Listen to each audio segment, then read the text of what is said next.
Hey everyone, Oddball Comics here. So today we're going to talk about part 3 of 4 for the Infinity War series. We're almost there. We just passed the halfway point and things got crazy with the last video. If you haven't seen it before, I'll link it in the description below. Other than that, let's get started. We start with Loki in the new universe talking to Diamond Patch on the subject of recent events with Gamora folding the universe in half and the origin of this new universe. As they continue their conversation, we see a spider-like creature come from behind, and when Loki announces about the spider behind Diamond Patch, he turns around, stabbing to the beast, reading its mind. We see that Devondra has an unfillable hunger for souls to make her stronger, and then we get a little bit more information from Loki saying that it can actually weave new universes from her silk. But once the beast is killed, a flash of light comes to fruition, and we see a future Diamond Patch. The Phoenix Force come to their time, but only drop off a stone and actually split Diamond Patch into two entities, once again becoming Emma Frost and Wolverine. Once the Diamond Patch in the future splits the two, he does go back in time in fears of Gamora knowing about the Phoenix Force. Emma picks up the stone and begins to leave with Loki, find the other stones, and in the meantime create the newest Infinity Watch. While Wolverine, we kind of don't really see him too much and it's not really a huge part, but he ends up just fighting off Devondra's minions in the meantime. With Loki's next person to recruit for this Infinity Watch, he tells Emma to locate Kang, or the Soul World's version's Miss Kang, which really is just a fusion of Miss Marvel and Kang the Conqueror. So once they are recruited, Emma ends up splitting the two of them in half, and so at this point it means we have 3 of the 6 newest Infinity Watch members recruited. The last 2 of them reside together, creating the Little Green Monster. Once again, heading over to find the Little Green Monster, which is actually just a mixture of Bruce Banner, the Hulk, and Ant-Man. Emma splits them into separate entities once again. Emma walks over to Bruce, touching his head, basically saying that we're not going to need this version of Bruce, we need the other guy.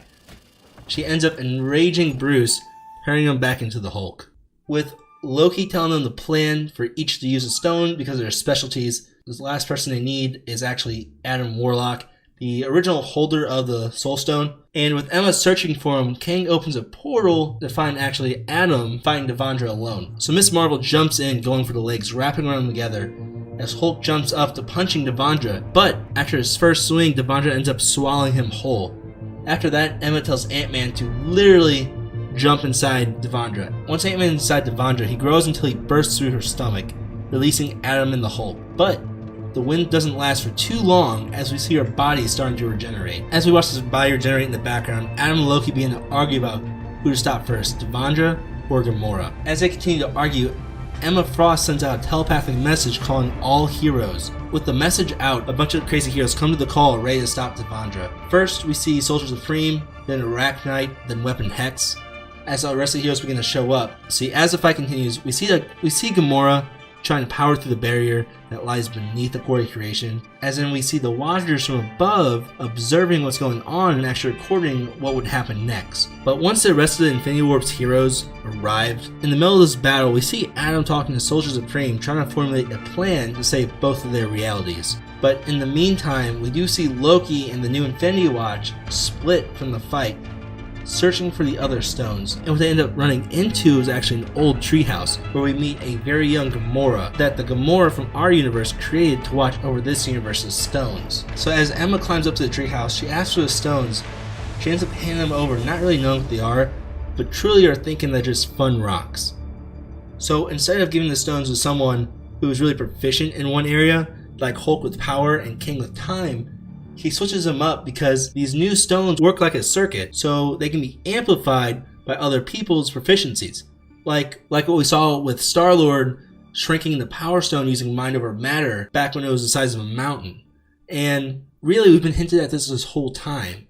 And so this is kind of cool, we're actually seeing what's going to happen with this. So with Loki figuring this out, he passes the Power Stone to Emma. Hulk gets a Space Stone, Ant-Man with time, Kang would actually claim the Reality Stone, and Miss Marvel with the Mind Stone, while Loki would hold on to the Soul Stone. Going back to Gamora, as she continues trying to power through the barrier, a purple lightning appears, warping Moondragon and Philo Lavelle from a different reality that was destroyed recently by Requiem, with the two of them beginning to try to fight Gamora, but clearly there was no match in between them in the first place. But from behind Gamora, we hear someone saying that's not a fair fight, and when she turns around, Gamora sees the new Infinity Watch. So as Gamora swings her blade at Emma first, it ends up shattering from her diamond form because unlike what Gamora knows, Emma Frost knows that it's actually mind over matter how to work the Power Stone, and ends up being able to outmaneuver her with the Power Stone. So Miss Marvel ends up stretching from behind, stealing the Power Stone from Gamora, and Hulk ends up picking up Gamora using the Space Stone to defy gravity, launching her from wall to wall, kind of like a rubber ball when you throw it hard enough, to be honest. But once Gamora stands back up, we do see Kang, he kind of distorts reality, bringing in all his past and future selves and all his crazy timeline selves, keep ganging up on her. But as they stopped, she realizes that while this was happening, Ant-Man had stopped time. He took 2 stones away. He ended up stealing the Space and Reality Stone from her. As Loki hangs out on the sidelines, picking up random stones off the ground, Emma comes back in, swinging at Gamora, knocking her back down. But in the meantime, we do see Loki congratulating everybody before the fight's over, as he secretly looks like he's swiping all the stones. But once he reveals his plan of now he's the holder of all the Infinity Stones, he ends up saying Gamora, Phyla, and Moondragon through a portal to Soul World. And all we really see from here is, since Loki knows how to work the stones a lot better, he ends up fading through the barrier with really very easily compared to what Gamora was trying to do. And once he ends up through the barrier, he ends up in a cave-like system. And if you look, you see all these different Infinity Stones scattered all over the ground. And since this is technically a different universe at this point, his Infinity Stones become useless. But as he walks through the halls of this cave, he ends up going through an open passage where he sees nothing but Celestials scattered everywhere. So guys, that's part 3 of 4. So get ready for, I want to say Saturday's going to be the next video for the Infinity War series. And that will be our last part, and we're actually going to be diving into a whole bunch of new storylines. But if you guys like this stuff, make sure to like and subscribe and show some love to that alert button. Other than that, I'm going to see you guys all on Saturday. I'll check y'all later. See ya!